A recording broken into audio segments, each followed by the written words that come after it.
Today on the podcast, I speak with Sherif Sakr. He is the CEO and founder of CEOS. That is the Chief Executive Operating System. What is that? If you like EOS, the Entrepreneur Operating System, you're going to love this. It's basically for people that run businesses with over 100 people. He works with some high performing founders, CEOs, and executives and helps them get the most out of their business and their team. So if you aspire to not just run a small company, but a big company, Sharif knows how to give you the tools to pull that off. So in this episode, we talk about, of all things, mindfulness and how to get your mind right to even approach the day to be a leader of leaders. He gets really tactical and how to manage people, how to manage your time, where to focus. For me, it was a fun experience here. Also talks about how to go from running a smaller business to a bigger business that has hundreds of people, and talks about some of the things that are blocking you where you get in your own way. So if you at all have goals of building something bigger than what you have and potentially lead it, this is a really fun podcast to learn from someone who's done it himself, but also help some of the best people do it on their own. Hope you enjoy today's episode. You cannot invent and pioneer if you cannot accept failure. We wanted people that were insanely great at what they did. Nobody was making any money at all. Most people thought the internet was going to be a fad.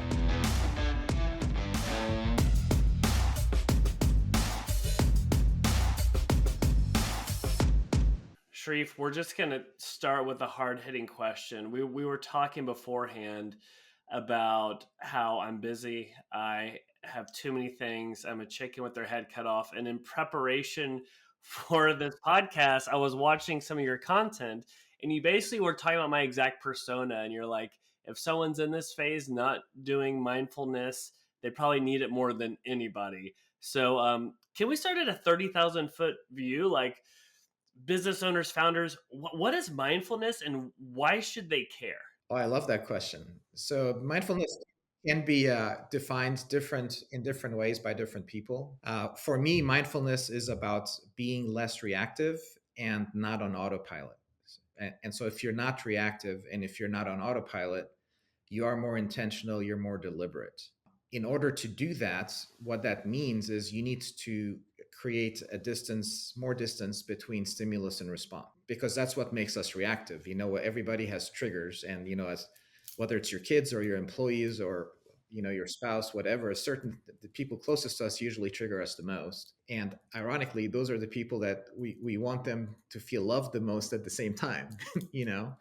And so the reason mindfulness is important is because it helps create that space between stimulus and response so that you can have that effect, on the people that are close to you, whether they're family or work colleagues. And we just had a training last week with CEOs, and I always start the mindfulness session with a eulogy exercise. And it might seem a little bit heavy, but we only take 3 minutes, and have everybody write, hey, what do you want people to say when you die? And my question to everyone afterwards, because some of it obviously could be personal, my question is, what surprised you, if anything, about what you wrote? And every single time, and we've been doing this for 4 years, every single time, if anything surprised them, is there was nothing about, how many titles, how many companies, how much money. It was none of that. It was always about, here's what I want my loved ones and my friends to feel about having, been around me. And so the reason I do that first is for exactly what you brought up, is like, why should mindfulness be a priority? I'm busy. I have a million things to do that I can't even get through. Well, if what's really most important to you is how the people that are closest to you feel, then that is your motivation to create habits and to create space in your calendar to work on yourself so that you can clear up the things that get in the way of that. I love that. We, in our little EO group, we did something similar where you hit on your eulogy, and we had that same revelation. It's not like, oh, look how amazing my MRR growth was over a 6-month time frame. It's about the relationships. And you hit on something I didn't think about. It's like, how people feel being around you, and that's like, are you present? Are you aware? So I'm sold at a 30,000 foot view. However, I wake up tomorrow. I'm already looking at my calendar tomorrow, dreading how crazy it's going to be, and I know what's going to happen. I'm going to roll over. I'm going to start slacking because I'm on the West Coast. Here's my excuses. I'm just going to pepper you with right now. Okay, I roll over. I'm slacking because they're already waiting for me because they're on the West Coast, or they're on the East Coast. I'm on the West Coast. I'm prepping for meetings, and again, that's one day, but I can roll that into a full week to make an excuse of, Sharif, that's too hard for me to make space. I'm too busy. I'm too important, right? I'm doing all these things. Like, well, what's your pushback, or like, how can people make this a priority? And maybe the answer is simple, like find 10 minutes a day. But how can you overcome people like me making excuses? Well, again, you're the one who needs to overcome you making excuses by what you write down is important to you, right? And if you want your kids and your wife and your colleagues and your friends and your family to say certain things about you after you're gone, well, would they say those things now? And if Mm, not, it's not because of what you're doing, it's because of how you're being, right? And so you're your own best motivation. But yes, there are all kinds of tools. Most of it has to do with boundaries. Most of it has to do with, it's like the athlete, it's the competitor that you see the final product when you see them on TV. You don't see all the hours, behind the scenes of all the hard practice and the mhm. workouts and the training. Well, the hard practice, the workouts, and the training is what I would call the mindfulness practice, the things that you do every day, so that when things do go uh, in a direction that you're not expecting, you're the eye of the storm, right? No Yeah. matter what's going on, and you're calm, you're centered, you're collected. Simple way to start is AM PM bookends. You know, Mm, so the idea that you can, when you wake up in the morning, you have the most control over what you do. yeah. When you go to bed at night, you have the most control over what you do. During the day, a lot of things can happen, and your well laid plans can go sideways because of other people's urgencies and things that come up. But you do control that first 15, 30, 60 minutes when you wake up. And so what are you going to do with that AM bookend and the PM bookend? And I would say that the AM begins with the PM, because if you stay up too late, if you don't get a good night's rest, if you eat too much before you go to, then your AM is not, you don't feel well, right? Yeah. So basic things about how to get good rest at night, at at least 30 to 60 minutes before you go to bed, turn off electronics. That's really Mhm. hard for business people to do because they're always on their email. Well, email puts you in fight or flight. Oh, You don't want totally. that before you go to bed. You don't want to watch the news before you go to bed. You want to actually signal to your body that you're starting to wind down. Stretching, taking a bath, reading a physical book, journaling, all these things that actually calm you down and give you a good night's rest. There's a lot of studies now about getting good sleeps. Have it be very dark. A cooler temperature is better. A regular bedtime is better. Hmm. And then when you wake up in the morning, you control what you do, whether you check your email and immediately get distracted, or maybe 5 minutes of breathing, 5 minutes of meditation, 10 minutes of exercise, planning, all the important, not urgent things that so I tell my clients, turn off the notifications on your phone, on your computer, Hmm. whenever you have shut down complete the night before, and do not turn those back on until you're actually ready to be bombarded by the world. And so, yeah, you control when you wake up. So if you want to make it a priority to get certain things in, then you can do that. No, I love that, and I love the AM PM bookend kind of, because that was kind of my next question, is like, how do we dip our toes in the waters of this? And it kind of like inspired by like James Clear and Atomic Habits, like habit stacking. Like you wake up, brush your teeth, like do your gratitude morning journal, which, yeah, I feel like for me, like morning journal, like gratitude has been the best way to have the right mindset going into the day. If not, I'll just not be a happy person.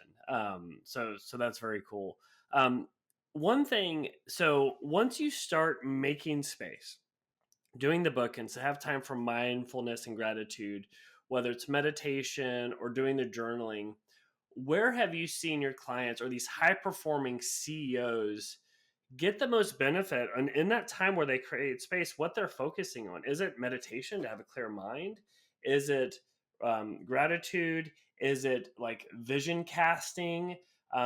Any color on how to maximize that time when you become disciplined enough to create that space. Yeah, I mean, honestly, I try not to be too dogmatic about that part because anything that you do that works for you Yeah. is great. There's a saying, success is a science. You can follow the clues of success. Fulfillment is an art. It's different for each Mm, person. I will say that meditation, if it's completely new to you, it will scare people because, hey, my mind is busy. When I sit down, I try to meditate, it doesn't work because my mind's busy. So, but if you decide that you want to pick one thing to try for maybe 21 days, 5 minutes in the morning minimum, hmm and simple meditation is following your breath. Observe the inhale and exhale. You will not believe how easily you're going to be distracted from that, and your mind will wander off. Yeah. When that happens, don't judge it. Just invite it gently back to the next inhale, the next exhale. And what I have found with clients who are super successful, super busy, once they get into the habit of meditation, when they don't do it, they miss it. hmm That's how you know that you're getting the effect, even when you're not getting the effect, right? Because Yeah. it's in the subconscious, and it helps ground you. It helps settle you in a way that very few other things can. The other thing for me, as I learn from other really high performers and people that I kind of, admire and look up to, I feel like the common thread that I see is exactly what you're saying. You know what I mean? And like you said, everyone's kind of doing it in their own way, but at a big picture level, this is what kind of sets the foundation to go off and do that big thing or do that next thing. Yeah, I mean, happiness is an inside job, right? And Mm, so achievers sometimes get into this habit of thinking, I'm not going to be happy until I scale that mountain, till I build this company, till I sell this company, whatever. And then you get to the top of that mountain, then you see the next mountain. Now I'm not going to be happy until I do that. And then I'm not going to be happy till I do that. Yeah. But, but all of life happens in the valley between the peaks, right? And Yeah. if you cannot be happy in the valley, you, most of your life you're not going to be happy. And so I love the Bhagavad Gita is a book from ancient, it's a yoga book from ancient India, uh, and it talks about the archer controls pulling the string back and aiming the arrow. The archer does not control whether or not the arrow hits the target. Mm, A bird could come, the wind could come, things can happen, right? But all you can do is the best effort about what you can control, and then what happens happens. And so, which relates to the serenity prayer, right? hmm Grant me the wisdom to know the difference between what I can control and what I can't control. So uh, just remembering that being happy is happens between your ears. That's where happiness happens. It does not happen from your environment or what you achieve. And if so, then it would be not very long lived. I love that quote on the peaks to peaks as well, because I even equate it to parenting sometimes. Sometimes the best memories, it's not like the roller coaster at Disney World or the event. It's the trash time in between of like the car ride or like the little things. And so I think it equates a lot of ways. So one thing that's interesting. I got to tell you this, Jim. When Yeah. it comes to parenting, what we want is quality time with our kids. You mentioned you have a 5 and a 7-year-old Yeah. girls. The way to have quality time is to have quantity because we don't know when the quality will happen. Yeah. Well, but the quantity from a mindfulness perspective has to be we got to be off of our phones when we're with our kids. hmm There's something called the iPhone effect. Even if you and I are in a meeting and my phone is face down on the table in front of us, both of our attention is a little bit divided because there's what could be going on there. It's so true. So Cal Newport talks about deep work blocks, which are blocks of time during your week where you do your creative work without any interruptions. Same thing, deep love blocks with Mm-hmm. your daughters, with your family, with your wife, with your whoever is important to you, where it's uninterrupted. You're not distracted. So again, boundaries. It's a mindfulness about creating boundaries and not giving in to the mind's compulsive need for distraction. Man, that one hits a little too close to home. I totally hear you on that one. we're doing like dinner time where like there's no devices, you're at the dinner table, and I think I've been the hardest one to wean off of that, which is a little sad. But it's like been the best thing, like an hour of uninterrupted time. Um, but yeah, but no, that's really cool. So as we talk about mindfulness, and like you're not just talking about it, like yes, it's absolutely great for everybody. But what's interesting, this has really come out of what you guys are doing with your company with COS, as far as high performers, people running companies of over 100 people, doing 8 figures and beyond, where these are really high achievers, and trying to one help them get the most out of what they're doing, but also find fulfillment in that. Well, first, at a high level, tell people what COS is, and then I want to get into some of the things for it, just so they have that perspective. Yeah, so COS stands for Chief Executive Operating System. It's a little bit of a play on EOS, Entrepreneur Operating System, which EOS was designed initially for entrepreneurs and startups. There's really nothing out in the market about how to run a company at scale, where you have a full executive team as a CEO, which we think is around 100 employees or more. Even MBA programs, do not teach, well, what do you do Monday morning as a CEO to run a company? So, my partner is a 5-time CEO who's been there and done that, and he's created a curriculum around, here are the 5 responsibilities a CEO must not delegate. Here's a mental model of how to look at your business. Here's how to actually deliver predictable performance, the meeting rhythm, all of these things. And so, what we're excited about is teaching people in a role where there's really no support, right? All the other functions, finance, you can go to school for, marketing, sales, HR, all these things you can get trainings for, you can get certified for. There's a professionalization, there's software for all these positions. You get to the CEO role, it's like, hey, here's calendar and email, and figure it out, And so Go get them. how to run a company, you're going to get 10 different answers. You ask 10 VP of sales how to do sales, they're going to give you a process that's, pretty normalized. So we're trying to professionalize the CEO role by teaching a way to approach it that we think is great for the culture. It's great for delivering value to customers and employees and shareholders, and that will help the economy. And one thing with your framework that I found super interesting was that there's a couple threads that I really think about. One is leverage. Not like leverage get debt, but like what are the leverage points in a business that a CEO should be aware of, right? From capital allocation, resources, people, technology, money, and how to really look at those leverage points. And one big thing that I kind of took away from you all is when you're at that level, it's really about finding the right who's, right, to go after something. And also like what's your hiring engine. And I think sometimes you even bring like a chief HR officer into the executive team, because at the end of the day, people can have the biggest impact on the business. And what's the strategic approach around getting the top people?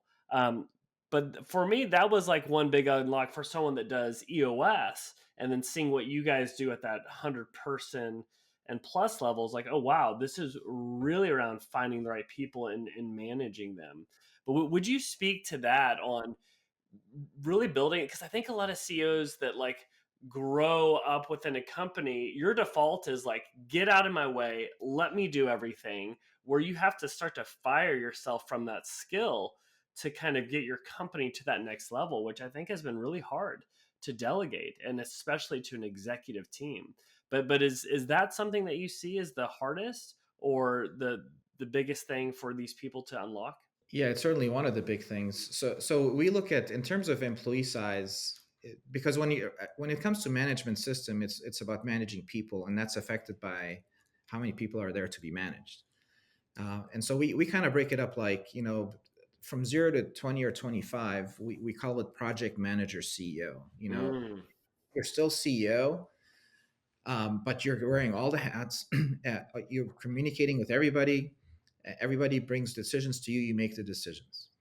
That is impossible to scale then up to 100, right? It just doesn't work. It breaks. So between Yeah. it breaks at many times. You can't work 5 times harder, and it doesn't work. So between 20, 25 to 100, what happens is you start to hand off hats, and we have a minimum of 6 functional hats that we talk Mm, about. So you have a an executive for shareholders, which is the CFO, for customers, customer success, for HR, CHRO, for sales, for marketing, and for product or services. So minimum 6. It could be more, but mhm. these are 6 hats that you're wearing all of them when you have 20, whether you want to or not. Yeah. And then by the time you get to 100, hopefully you've given those, so you actually have a full-time CEO position where you are working through your executives to achieve results. You're Yeah. not an individual contributor anymore. And so where most companies break is between 20 and 100 employees, right? And Mhm. so knowing what to do with that is important. And you're right, it's about having the right people on the bus in the right seats.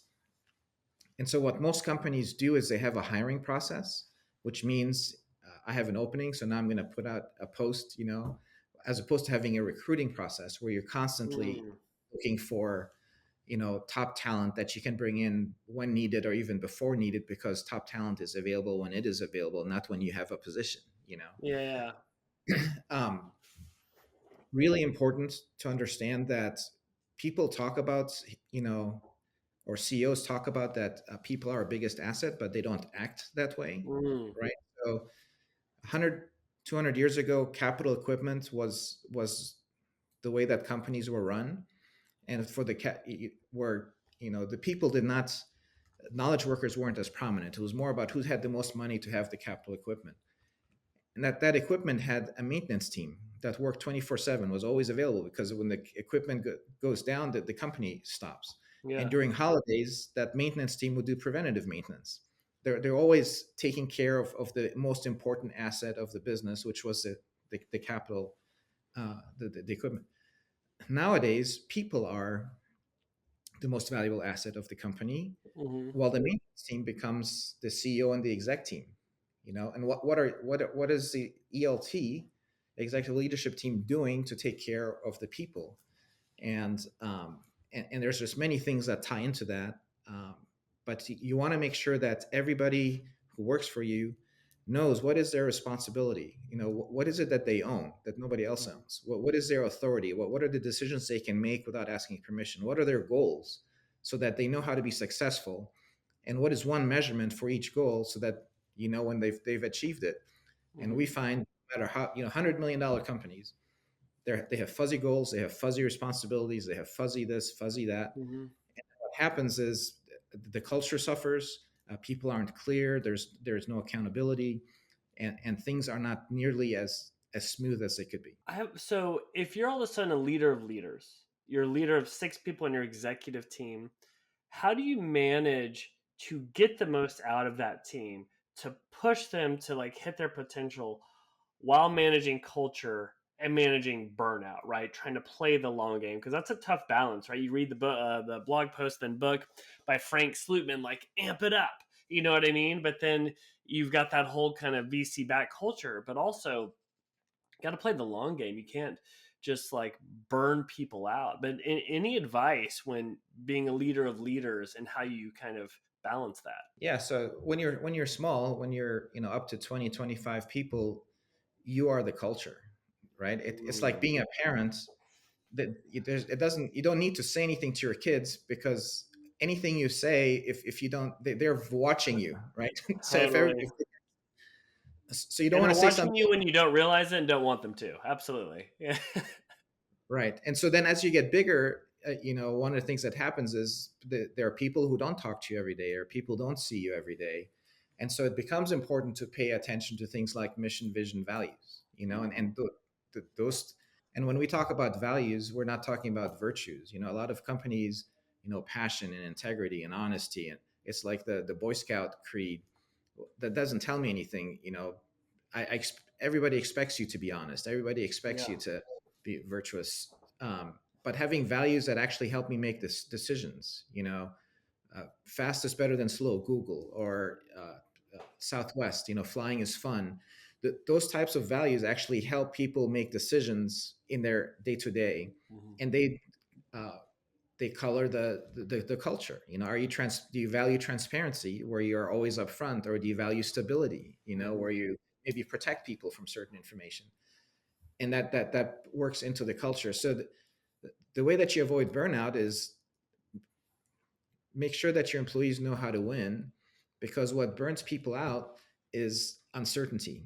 Mm, It puts them into fight or flight. It puts them into stress. love that.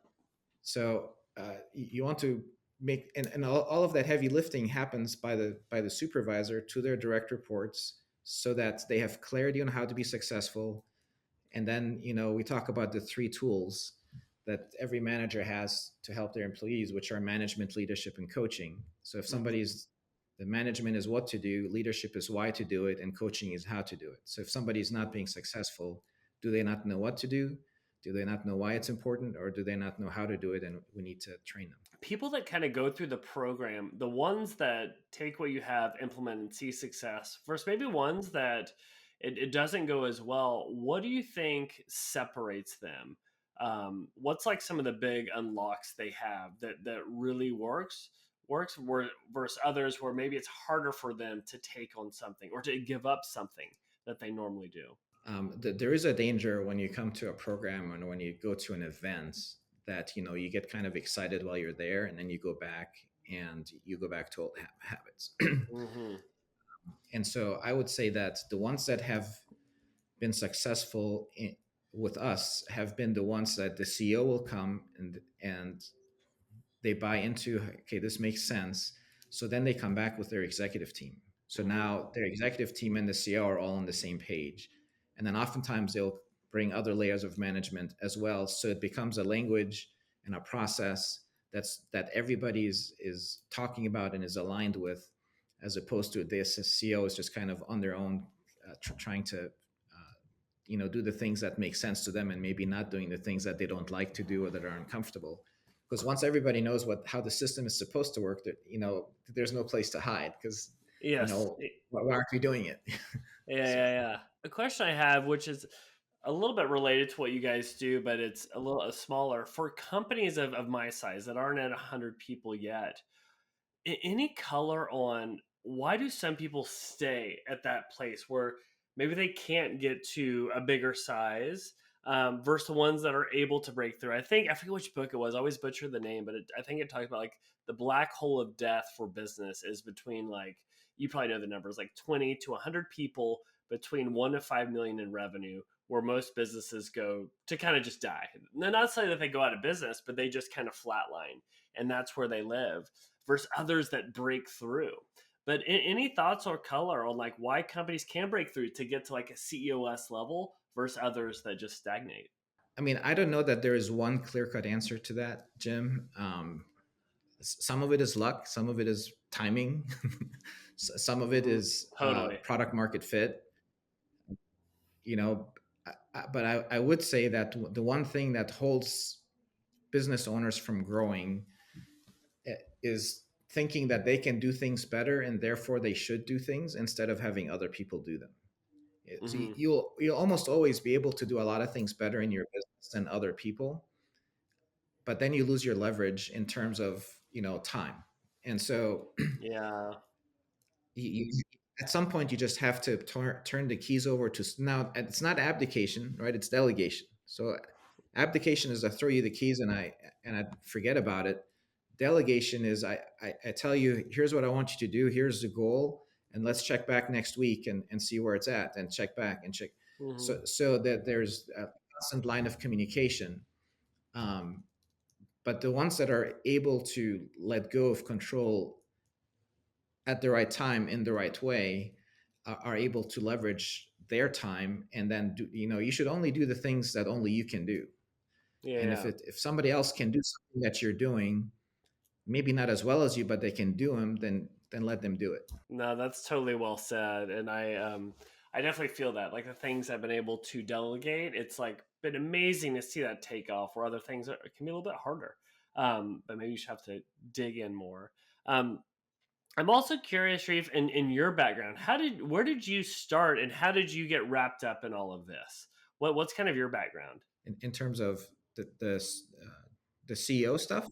Yeah, where you started your career and what led to this? I've had a very diverse kind of a background, but I started out as a chemical engineer, Yeah. uh, merely because of the father influence. My mom was a psychologist, and Oh, I cool. should have done that, but I went into engineering. I didn't like that. Then I got into corporate sales, which allowed me to use, problem solving and technical skills. Hmm.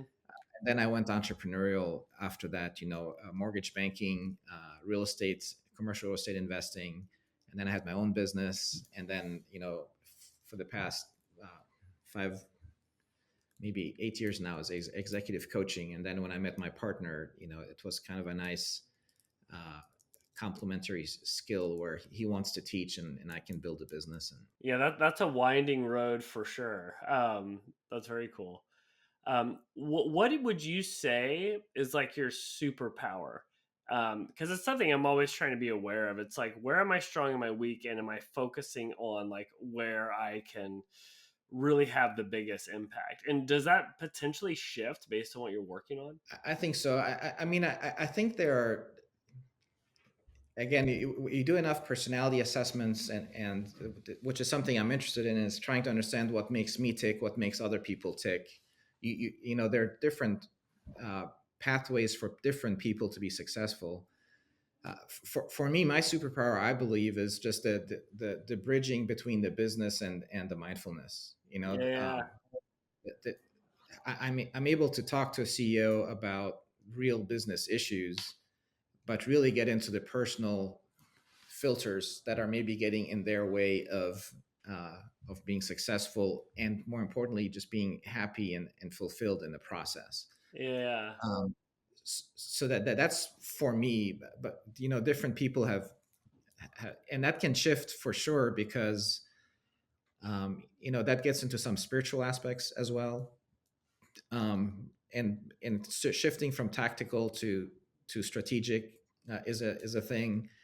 But what you want to do is you want to, I think a lot of people can do a lot of things well, but there are only a few things that actually energize them when they do it. yes, yeah, And so what you want to do is begin to design your life in such a way that the things that drain you of energy, even though you can do them well, you do less of that, and the things that fill you with energy, you do more of that. man, that's so good. It's funny. My wife and I would joke, like at the end of the day, I'd be more exhausted than others, and it's like, what task did I do that drained me? Versus like fills you up, and we literally would like score it. But I never heard it that way. It's like not just like what is your superpower, but what's your superpower that gives you energy? Because that other thing you might be good at, but that's not where you should be focusing your time and impact, because that could drain you over the long haul. Um, the other thing that I think is interesting is I like it when a superpower is not one thing, but like the combination of things, like this Venn diagram of like mindfulness, strategic leadership, where it becomes this one thing. Because I look at some of the special people at our company, it's because they've combined these things to be this little mini unicorn in a certain aspect of the business. I mean, and for you, I mean, we haven't talked that much, but I see just a tremendous amount of skill from a technical business standpoint, but also you have the people side, where you're really able to make people feel comfortable and trusted, and so that's something which is ideal for somebody in your position, and it's that sales is so important when you're a smaller business, and nobody can sell your business as good as you. All right, yeah, no one cares more, right? That's No for one sure. cares more, and nobody knows it as well. And so if there is a little bit of a lack of balance, that's the place where I think it's very acceptable, because that's what actually will then help you grow too. I heard this quote, and I'd be interested to see if you agree with it or not, where it's like the strength of the founder CEO is the weakness of the business, because they're they're so like dependent on them just doing it that they didn't build systems or people or some redundancy for it.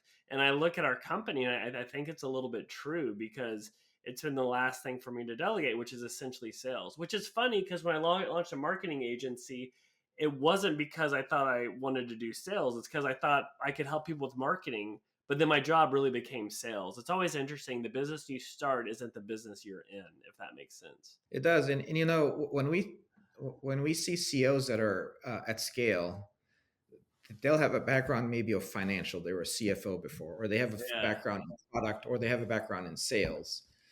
And when they're stressed, guess what? That's what they want us to spend their time on because that's what they're good at, you Yeah. know? And so what we tell them is, look, if you have a background in sales, you should be able to hire somebody that you recognize as being great at sales, Right? That's a great be able point. and be able to monitor them with minimal effort, and then focus your time in the areas where you have maybe less knowledge. Yeah, it's also like your bar is higher, so it makes it that much harder to delegate. So and when it controls the revenue. So no, very cool. So one question I always like to close with is, what is the nicest thing anyone's done for you in your professional career, that you can think of, whether it was early on and it was some tough love, or even something recent? I have had a lot of just a lot of luck with just some great mentors in almost everything that I have done. I mean, my current partner Joel, didn't know me from Adam.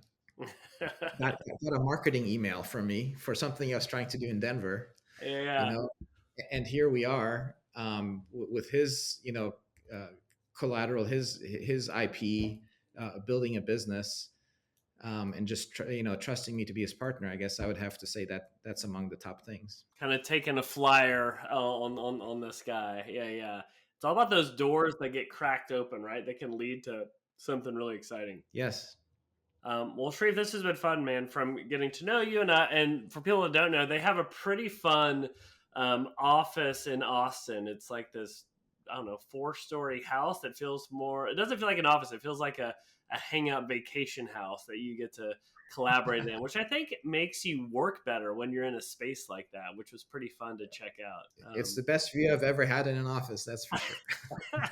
No, it's pretty cool, and I got to see behind the scenes on what they're doing, which is super impressive. And hopefully, once we graduate to EOS, we could be at that stage. But you guys should check out their content they're putting out and their website. COS, it's awesome, and Sharif's on LinkedIn. I'll put it all in the show notes, but lots of fun stuff. But anything else you'd want us to shout out that you guys are working on, or just send them to the website? Yeah, that's good enough for me, and I just appreciate all the good work you're doing, and I'm proud of you, man. You're building a great life. Oh man, trying to, but no, I appreciate it. You dropped some really good nuggets today, so awesome stuff. All right, Jim, take care.